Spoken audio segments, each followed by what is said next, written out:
I got really drunk and I pissed my pants in front of my dad and he didn't even notice. So this happened back when I was in high school. So it was my friend's birthday and we were planning to have a sleepover at her house. I just got a bottle of strawberry Burnett's vodka. If you know, you know. I have my little sleepover bag with me, and in my bag is just this huge ass bottle of Burnett's strawberry vodka. That brand, if you don't know, is hella disgusting. It makes me nauseous even thinking about it, but we were underage, so we weren't picky.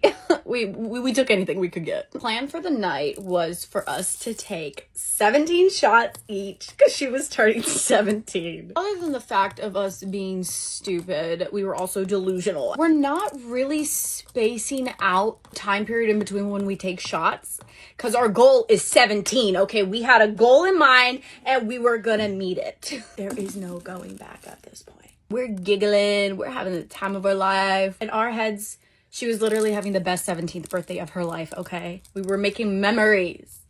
We did make a memory. It's now like 10:30, okay? At this point, we have officially taken 12 shots. Which honestly, I don't even know how I survived because right now my limit is 6. My friend decides to call her boyfriend. I don't know if you talked to 2 drunk girls on the phone before, but that shit is annoying. He told her in the nicest way possible, like, hey, sweetie, I love you. You're really inebriated right now and I don't want to talk to you. As a drunk girl, that's like the end of the world. He doesn't love her anymore. She began to cry hysterically. At this point, my drunk ass is being a nurse and a counselor at the same time. I'm trying to quiet this bitch down. It's like 11:15. I'm like, okay, we need to go to bed. Let's go to bed. Let's go to bed. We're going to bed. Turn off the lights. I put some fucking whale sounds on and I say, go to sleep, bitch. And then silence for about a minute. And then she turns to me. She says, I'm about to throw up. The bathroom's all the way down the hall, okay? And her parents' room is right next to the bathroom. So I'm over here sitting, I'm formulating a plan like I always do. The hallway lights are off. I should have turned them on because I couldn't see, so we stumbled a lot. But I thought it'd be best to keep the lights off, you know, Mission Impossible type shit. I get her to the bathroom, I'm like, okay, do your thing. This bitch is still crying. I'm like, bestie, you gotta shut the fuck up or else we're both gonna get caught. And then she just projectile vomits really loud. And then she starts apologizing to me, saying like, I'm a bad friend. I'm like, no, bestie, no. We're in this together. I love you. Then her mom walks into the bathroom. At that point, we are not in this together anymore. Her mom walks in the bathroom and is like, what the fuck is going on? I'm just like, I think she ate something bad. Before her mom walked in, I was supposed to use the bathroom, right? Because I had to pee, because I didn't break my seal, if you know what that means. Her mom gets her dad over to the bathroom to help out in the situation. And they put this bitch in the shower. Clothes and everything. And her mom and her dad is asking, what happened? This, my friends, is a keeper best friend, okay? Sadly, we've kind of grown apart, which sucks. I do miss her a lot. Anyway, she's a keeper, because she kept the lie going. This bitch goes and says, it was the chicken. It was the chicken. Her mom's like, what? It was the chicken you made. And this bitch wouldn't stop saying it was the chicken. Her mom's like, I get it, bitch. You said it was the chicken, okay? So they turn to me and they say, did you give her anything? And my ass goes, it was the chicken. I am panicking because I already have to use the bathroom. I need to throw up. And I'm in this bathroom with her mom and her dad and her still vomiting in the shower saying it was the chicken and I really have to pee. So what do? I call my dad to come pick me up, which looking back at it, I feel horrible for leaving her, but I couldn't stay there. My dad pulls up and I'm acting as sober as I can. I'm in the car and my dad asking me, what happened? It was the chicken. On the drive back, I am literally about to piss my pants and throw up. I see my house, okay? I see my goal. I'm almost there. I can do this. I did make it to the house, just not inside. We pull into that driveway. My daddy's taking his sweet goddamn time. I sprint to the door, only to find out that it's locked. He's over here looking for his keys, taking his damn time, looking like the key master from the Matrix. Finally finds the house key. I think I'm in the clear. I'm gonna make it. As my dad is turning the key and the last little lock ticks to let me know I made it. The seal breaks. In my head, I was saying no. As that door flung open, what could have been a success wasn't. He's like, aren't you coming in? In a second. That's what's wrong. Are you not feeling good? It's the chicken, Daddy. It's the chicken. After 20 seconds, I waddled my ass upstairs. He never found out. He did question why outside smelled a little funny, but other than that, I got away with it. There's a new little scam going around and I need to tell you guys about it so you also don't get bamboozled. So I'm browsing around Target, minding my own business, and a girl comes up to me and says that she likes my glasses, and I'm like, oh, thank you so much. She's asking me where I got them from, and I tell her, I pull it up on my phone. She looks about my age, maybe a little bit older, so we just start chatting about college and what did you study and how I just moved here, and we're just talking about normal things that you would talk about with someone that is your age. And she starts asking me what I do for work. I'm like, oh, I don't really work right now. And she's telling me about how she works as a project manager for architecture. And I'm like, oh, I love interior design. And we're just chatting. There's other people around and I don't feel unsafe by any means. It seemed like a genuine conversation that you would just have with someone that's your age. And I was like, oh, I think am I making a friend right now? What? And then she starts telling me about how she does e-commerce on the side. Oh, that's cool. And she has these friends who are retired at 28. It doesn't seem weird because it's we've been talking for multiple minutes, so it seems we're just genuinely having a conversation. She tells me about how her friends are helping her become financially free and student debt sucks, and I'm like, yeah. And I start getting a little bit confused. It doesn't really go too far into it, and then we start kind of talking about something else, and then she ends up taking my number and we're like, yeah, we should get coffee sometime soon. I walk away from the conversation kind of thinking that was strange, but not as strange as it really was. She goes on her merry way, I go on mine, and then an hour passes by and I never see her in the store again, but I'm in the skincare beauty section of Target, and another girl approaches me and says that she likes my glasses. And I would have thought that that was weird because that's exactly what the first girl said, but in between seeing this first girl and the second girl, 3 different people had said that they liked my glasses, and I wear really chunky frames that are a little unique, so it's not uncommon for someone to say that. So I say thank you, and then she starts talking to me about school and what I studied and what she's currently studying in school. And again, it's another girl that's around my age. And we start talking about work, and she's telling me how she doesn't want to work for the rest of her life or work for someone else for the rest of her life. And she actually has these friends who are retired and financially free by the age of 28. I'm like, oh, cool. Realizing that she's telling me kind of the same story that this girl was. She starts saying that those friends are helping her get financially free. If I was interested, she would love to connect me with them and we can talk about financial advisory and stuff like that. Financial advisory tied to e-commerce. I do not know. And the second girl seemed a lot less comfortable with talking and just nervous and kind of she didn't really want to be doing it, which I thought was weird. I'm really bad about saying no. Either one of these girls probably could have had me in a conversation with them for well over 2 hours. Luckily, my boyfriend called me, so I got out of that conversation and she didn't get my contact information. But then the following day, the first girl that I saw at Target texted me and asked me to meet for coffee sometime soon and just talk about the ability to be financially free. And I'm like, oh my God, I knew this bitch was a scammer. And I'm in a couple of Facebook groups for girls in my area, and I saw someone post that there's a new scam going around Target of these girls basically complimenting you and then dragging you into this conversation about e-commerce. And I knew it. This was so fucking weird. After I talked to the first girl, I genuinely thought oh my gosh, I think I made my first friend. And then once the second girl approached me, I was like, oh, okay, I understand what is going on. To this day, I still don't understand this scam. I don't understand what exactly they're doing. I don't know if they were trafficked to do it or if they were trying to traffic me to do it. I have no idea. But if someone compliments you at Target, someone young, just say thank you and keep on walking. As I go find out if I lose my teaching license or not. I am a certified special education teacher for about 2 to 3 years. My situation's weird. And I quit my job mid-year. Last week, the middle of February. So last school year, in April 18th, I worked in a social communications unit, and it was students with autism and ED, and I was in class with a student because his one-to-one aide was absent, so I stepped in even though I was the teacher of the unit. If absences happen, that's where I step in, but it's not typically my job to be a one-to-one. So I'm in class with the student after a state testing day. I'm getting him started on some work, and he's like kind of behind me, and he reaches on my head and underneath my chin and tries to snap my neck. Of course, I asked the kid, "Why did you just do that?" because I had no idea what just happened in the moment. And he said, "I tried to kill you." And of course I asked, "Do you know what could happen if you would have like done that harder?" And he said, "Yeah, you could die." So obviously I was in shock and not really knowing what just happened, and we're in another teacher's room and nobody saw it. We're in the back. So I really didn't know what to do, and I asked the teacher anyway if she had seen what happened. Of course she didn't, and that's fine because I'm his one-to-one for the day and she's got a million other things. I mean, there's 30 kids in the class. It's not a big deal. Of course we're standing there and we're like, what do we do? Because this has never happened before. And I was like, I don't know what to do. So eventually I took him to the office and was like, hey, this is what just happened, you know?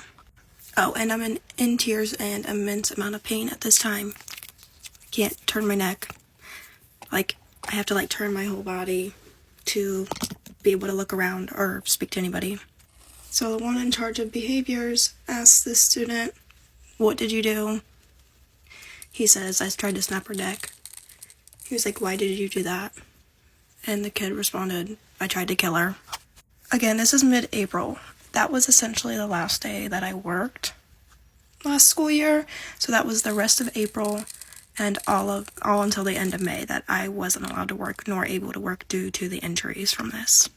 Nor was I allowed to have a summer job due to my doctor's restrictions, and I would be able to work like 2 hours at a time because of this. So I go through the summer, you know, try to carry on my life as normal as possible, in pain, actually in pain to this day, 9 months later. And I go back to work at the same place the following school year, so this will pass August 2023. Every day is a struggle. The kid's still in this building. I'm not his teacher anymore. I took a different special ed position, not in the unit that I was in the previous year. And I just try to take on this new role and new set of kids and try to do my new job. So I'm doing my job one day and this kid comes at me again. And obviously I was scared. I was freaked out because the last interaction I had with him, he tried to kill me. After 2 encounters and no discipline, no nothing from the district, no help, figuring everything out on my own, just like really no support at all whatsoever, I quit after this second encounter because why would I put myself through that? I don't make enough money as a teacher. So today is the board meeting where they approve my resignation. I'm gonna go and figure out if they're gonna say or do anything about my license because I quit mid-contract, middle of the year. See if they take it or suspend it or not. Because I don't really know what they'll do. I obviously hope I don't lose my license given the circumstances. An update. So in my unit I had 8 students. And there were 2 paraprofessionals and then me, the teacher. It's a social communications unit, so academically these kids compete with their peers, so they are in general education settings, which is where the 30 kids comes into play. There is a major shortage, as we know, so it wasn't unlikely for me to be a one-to-one for this student on any given day, basically. I worked in a middle school that was made up of grades 6, 7, and 8, and my unit also had all 3 grades in it. The student has autism and is nonverbal, and when I say nonverbal, I don't mean fully nonverbal, not speaking. He does speak, it's just very, very, very rare. And when he does speak, it's very low and quiet and quick, kind of mumbly. And he was able to say that he tried to kill me and also repeat it clear as day, loud and clear to the behavior administration at the time. As for the doctor, I did go to the doctor. My neck was sprained, my back was sprained, and I did have a 30-degree curve in my spine. That resulted in a couple months of 2 times a week physical therapy and the physical therapist trying to do some like massage work and trying to push my spine back straight. As for a lawyer and suing, I live at home because I cannot afford to move out. I cannot afford a lawyer, nor did I ever plan on it. It's not in me. I don't have that in me to sue. As far as my union, I was a part of the union. Unfortunately, in that district, we had 0 assault language in any contract across the district in order to be able to do anything. Nobody really knew how to help because nothing like this had ever happened in the district, and that's where I was left to kind of figure things out on my own.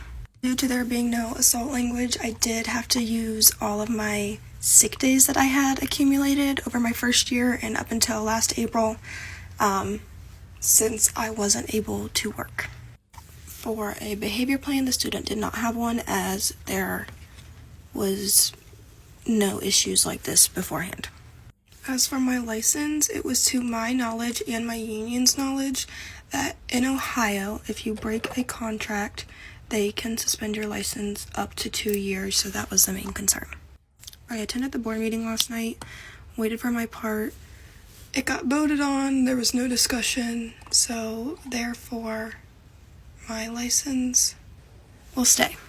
I tried my best to answer the questions I saw asked the most, so hopefully that's the update everybody wanted.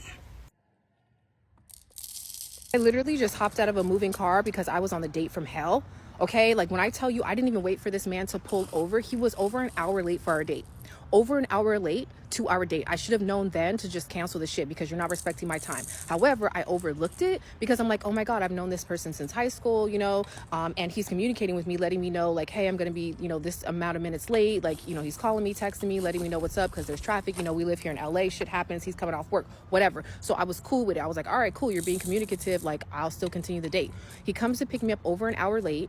And when I get in the car, we hug. Hey, nice to see you. Haven't seen you in a while. Like, you know, good to see you. Right. And then I let him know like, hey, like you're an hour late. Like next time, like, please don't show up so late because like, I won't like go on a date. Like I was being firm. I wasn't being a bitch. I wasn't being condescending. I wasn't yelling. I wasn't being aggressive. None of that shit. I was just letting him know like, hey, I'm a very punctual person. My time is valuable to me. And if you're going to tell me you're going to be here at 6 o'clock, don't show up past 6. Okay, don't show up at especially 7 o'clock an hour later. And do you know that this man turned his car around? Like, I'm taking you back home. Like, who do you think you are telling me that I can't be late picking you up to a date? I drove 30 minutes to pick you up and I paid for these tickets and blah, blah, blah, blah, blah. And who do you think you are? Who the fuck do I think I am, sir? Like, this is why they warn you, don't ever date the person that has chased you for a long time, that has wanted you for a long time, because they're usually crazy. I jumped out of a halfway moving car tonight because I could not get away from this man fast enough. And I left his door wide the fuck open and he like busts a bitch in the middle of the street and like peels off. What the fuck is wrong with you, man? Are you seriously mad because someone told you don't be an hour late to picking them up? The woman that you've been chasing for over 20 years finally gives you the time of day? I feel like this is one of those moments where he had it in his mind the whole time to play in my face because he wanted to get back at me from 20 years ago or something. Now, mind you, this is not an ex. I've never done anything to this man. I've never slept with him, never kissed him, never like curved him in any type of way, never played with this man's emotions. But I feel like because he didn't have access to me for over 20 years, when he finally got the opportunity, he wanted to like show me who's boss. Okay, I'm home. I'm safe. The man does not know where I live. He does not have my address. He did not pick me up from my house. He did not watch me go home. I had him pick me up from a shopping center, right? I was going to Uber. I was going to Uber to where the date was, but he wanted to come pick me up. So I'm like, okay, you can pick me up, but you're not coming to my house. I don't care how long I've known you for. I just don't let people come to my house like that. It's a safety thing. And someone in the comment section said that like, oh, it was my fault he reacted the way he did because I was the one doing too much. He communicated to me that he was going to be late, so I should not have tried to check him. I was not trying to check him. I was merely establishing a boundary, saying, hey, I don't like when people are late. If it happens again, I'm just not going to go. That's not checking someone. That is letting them know what your standards are. He felt like he was being checked. He was being emotionally, like, I don't know, immature. And he wanted to play in my face. I can be cool with this man being late and still not like it in the same breath. I can be understanding to him maybe getting off work or being stuck in LA traffic and still not like it. The fact of the matter is, this man told me he was going to be here at 6 o'clock and didn't show up until 7 o'clock. He hit me up. Okay, he hit me up at like 5 to let me know he was coming at 6:30. So that's the part where I was like, oh, he's communicating, 30 minutes, no problem. Then he hits me up at like 6:30 talking about he's getting off the freeway shortly. So I'm like, okay, he's just a couple minutes behind, and then doesn't pop up until 7 o'clock. So that's how it turned into an hour. I'm not sitting at a fucking shopping center waiting for this man like a weirdo. I am at home. I waited for him to say I am pulling up pretty much to call my Uber to get there. So he was not waiting for me no more than 2 minutes, if that. And to all the men saying he's the one who dodged a bullet, I don't care. Like, are you fucking serious? Any man that gets that emotionally charged over me trying to establish a boundary is not the man for me, and I don't want him anyway. So I'm not missing out on a fucking thing. He never told me he was coming home from work late. He never told me that he was stuck in traffic. He never told me why he was running late. The math isn't mathing regardless. You are only less than 30 minutes away from me, and you still showed up over 30 minutes late. So what I'm guessing happened is he didn't even leave his house until damn near 6:30. That's how he ended up here at 7 o'clock. When he told me he was getting off the freeway, he was probably just getting on the freeway. And at that point, I'm doing a million other things. I'm not sitting around my house necessarily waiting for him. I didn't realize how much time had passed. Otherwise, I would have just been like, nah, forget it. I'm gonna go another day. But I was excited to see him. I was very much so happy to see him. This wasn't no ugly man, no sideline man, no nothing like that. It just so happened every time we crossed paths as an adult, I was in a relationship or I just wasn't in the market to be dating him. He wasn't friend zone. He wasn't somebody that's undesirable or whatever other scenarios y'all are making up, because that is not the case. I'm attracted to him. He's not a loser. He's a tall guy, makes, decent money, good career. Like, it's none of those things that y'all are projecting onto me. And for the people saying, why did you even go if you have such a problem with timekeeping? Because this is LA, and I recognize that people are humans. People make mistakes. Shit happens. The freeway happens. I'm giving this man an opportunity to be human. But in the same breath, I was expecting some kind of like apology or something, because even though he communicated the first time, the second time he never communicated that he was going to be an additional 30 minutes late. Okay, so that's where I take great issue in. And yes, I could have not gone, but I wanted to see him. It wasn't like a big deal, but I wanted to address it when I saw him, not over the phone, not via text, like, hey, punctuality is really important to me. I want to communicate that so you know how serious it is. I had no idea that he was going to be a little bitch about it and shut down and make a fucking U-turn in the middle of the street, damn near getting a ticket because he wanted to prove a point. That is unhinged. Just because you accept or tolerate a behavior does not mean that, one, you can't change your mind and be like, actually, I'm not okay with this. Let me say something. Or, hey, I'm not okay with this. I'm letting you know this is a one-time thing for me. Moving forward, it's not acceptable. It's like y'all want women to just shut up and just accept anything that we get. And then someone else was like, oh, you should be grateful that he was coming to pick you up and he was paying for your tickets. I didn't ask him on a date. I didn't ask him to buy me no tickets. I didn't ask him to come pick me up. He was the one wanting to do each and every one of those things. So clearly it was his fucking pleasure, not mine. Like, I am so confused as to why so many grown-ass adults don't know what setting boundaries are, that don't know what emotional maturity looks like. That's weird. And for those people making comments about, oh, how mature are you jumping out a moving car? Like I said, it was a rolling slow stop in the video, okay? But also, I started to feel unsafe because he started to get aggressive and yelling at me, talking about, who do you think you are? Who do I think you are? I think I'm going to get the fuck about this car is who I think I am.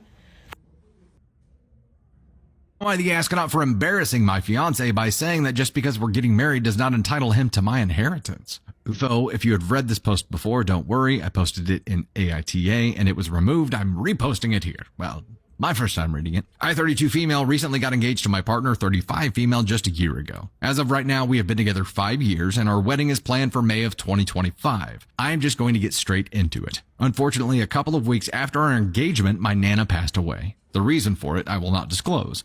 My Nana and Grandpa worked extremely hard throughout their lives, were very successful, educated, and had really high-paying jobs. They were very restricted on spending money young and so lived elderly years with lots of it. Worth noting, my grandpa is a very intelligent man, and he's very smart with money and investments. So when I say lots, I do mean lots. My Nana wrote a hugely generous sum of money into her will that was to be inherited by me, my brother, and my 3 cousins. Even after the money was divided up, there was still thousands to each of our names. I also won't disclose the exact amount. When I heard the news, I told my fiance, and he was incredibly overjoyed, much more than I expected him to be. I went along with it and shrugged it off until later in the day when I heard him on the game with his mate saying, "I can pay off my credit card with that money, mate. We can finally get that boys' holiday we've been planning, eh?" And laughing. I walked into the room and asked, "What money?" And he immediately looked at me funny and said, "From your Nan, babe." I immediately exploded on him and said, "You won't be paying anything off without my permission, and there most certainly will be no boys' holiday. It's not your money to have. It's written to me from my Nana. It's not for you." We had a shouting match, and I left the room upset. He later got off the game and found me in the kitchen where he scolded me again and said, "We're getting married. You will become my financial burden. Any money you take in is mine also. It was incredibly selfish of you to make such a fool out of me in front of my friends and giving them a false hope of a holiday." Again, worth noting, it wasn't me who said anything about a holiday, and where I became a financial burden, I don't know, considering I am in a very good job and I don't want children. I left the house without saying a word, and I'm typing this at my friend's house right now. I forgot to mention that this incident has literally just happened. The reason my fiance only just found out is because until now I didn't even know if the money was coming to me or not due to several family and court complications. Am I the astronaut? Edit. This was originally posted yesterday. I spent the night at my friend's house. Get ready with me while I tell you my husband and I won't be living together that much this year. That sounds so funny. That sounded so clickbaity.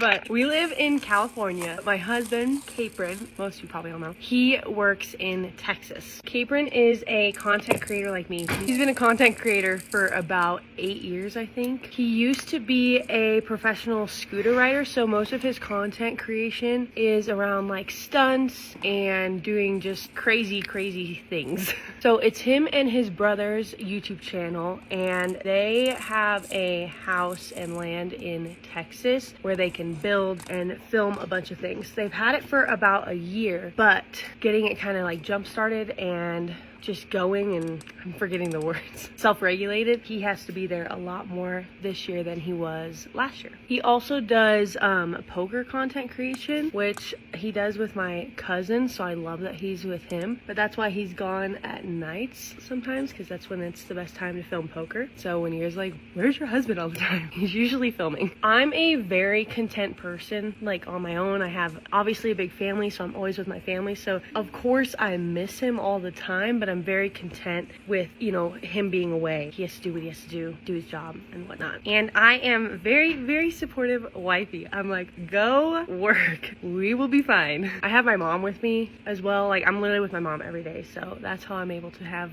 3 under 3. She helps with a lot of the laundry, cleaning, cooking, like stuff like that. And always is an extra pair of hands around. And we get the giggles every day, so it's perfect. We both have so much mutual respect and trust for each other that is why I think it's okay that we're apart for long periods at a time. We're just both really chill in that sense. And like I said, of course we miss each other. I try to FaceTime him often so like the kids can see him and whatnot. Last year we'd maybe go like only 5 days or a week without seeing him, but this year it'll be a little reversed. It might be like we don't see him for 2 weeks and then he'll be back. But he also got this like flight pass thingy where he can like fly cheaply, like he pays monthly or something, and so he can come see us like every weekend. Had to move because I can't see anything. Oh, highlighter time. I literally am like the least high maintenance person on the planet. And so if he is like really busy filming and whatnot, or like doesn't text me or call me like the whole day, I literally am so chill. I'm like, he's busy, he's gotta do what he's gotta do. I'm also busy with the kids and work, so we just got our groove and it works. So we live in California technically. Like, we rent a house there. We've been renting there for about 3 years now. now. But right now I am in Colorado with the kids and my mom. We have a family cabin here, and then Capron is in Texas. Normally my mom and I would be home in California already, but all my brothers are rehearsing for tour right now, and then they're pretty much going to be gone all of March, all of April, and then Capron's gone. So we're like, okay, we should just stay at the cabin since nobody's home. So that's like the gist of it. I probably forgot many more details. Like I said, this year is just gonna be extra because they're getting everything self-automated kind of, and then pretty soon, like next year, he'll only have to go, you know, maybe once a month, film everything they need, and then he'll be done. Whoops. That's my story for today. Let me know what else you guys want to know while I do my makeup. Okay.